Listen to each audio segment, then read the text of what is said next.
Calon anggota DPD RI Sri Igusti Ngurah Arya Wedakarna meresmikan posko Gerakan Pemuda Marhaen di Banjarsembung, Desa Bebalang, Kabupaten Bangli.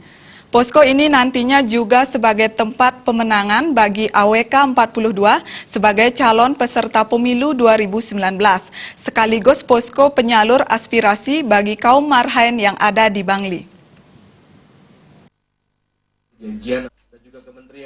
Sebelumnya, peresmian posko Gerakan Pemuda Marhaen telah dilaksanakan di Buleleng, Karangasem, Gianyar, dan Kelungkung.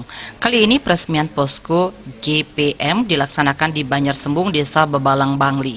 Dalam sambutannya, Arya Wedakarna yang juga calon anggota DPD RI ini mengatakan, dengan diresmikannya posko Gerakan Pemuda Marhaen, diharapkan ajaran-ajaran Bung Karno, Trisakti Marhaenisme bisa dilestarikan, terutama oleh kader-kader muda sebagai generasi milenial dan bisa semakin mengenal ajaran Bung Karno.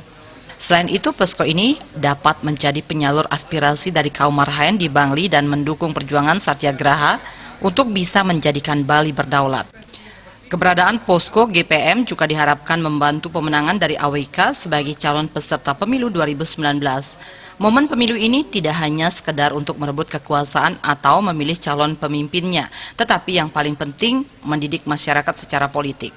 Selaku senator DPD yang aktif, gerakan seperti ini tidak hanya pada saat pemilu saja, tetapi posko dan organisasi tetap berjalan dalam rangka melestarikan nilai-nilai Pancasila. Melalui organisasi GPM ini, yang pertama adalah ajaran-ajaran Bung Karno, Trisakti Marhaenisme bisa kita lestarikan. Semoga anak-anak muda, kader-kader generasi milenial ini bisa semakin mengenal ajaran-ajaran Bapak bangsanya. Yang nomor dua, melalui GPM ini kita juga ingin menjadi posko penyalur aspirasi dari kaum Marhaen, dari umat Hindu yang ada di Bangli dan mendukung perjuangan gerakan Satyagraha untuk bisa menjadikan Bali berdaulat Trisakti. Dan yang ketiga tentu adalah sebagai rumah aspirasi untuk bisa banyak aspirasi bisa disalurkan.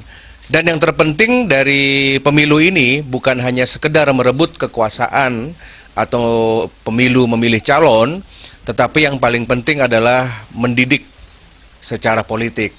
Pendidikan politik inilah yang akan dilanjutkan.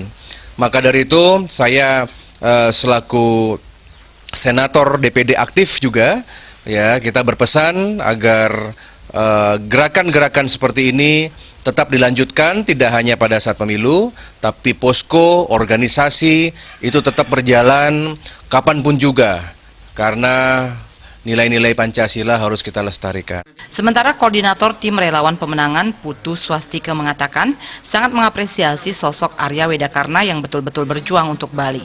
Ia berharap Arya Wedakarna terpilih kembali sebagai anggota DPD RI. Betul-betul menginspirasi untuk Bali, berjuang untuk Bali, dan demi rakyat Bali. Untuk kedepannya 2019, 2024, Bapak Senator menang untak.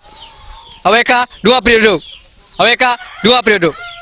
Selama menjadi anggota DPD RI, perjuangan Arya Wedakarna telah banyak berhasil, khususnya di Kabupaten Bangli dan membantu pemerintah Kabupaten Bangli mendirikan sekolah Hindu, pembangunan patung Dewi Danu, revitalisasi situs geopark, serta revitalisasi subak. Untuk itu, Arya Wedakarna mengajak masyarakat untuk tidak golput dalam pemilu nanti karena satu suara sangat menentukan keberhasilan pembangunan ke depan, khususnya di Kabupaten Bangli. Bayudi dan Artaya, Bali TV.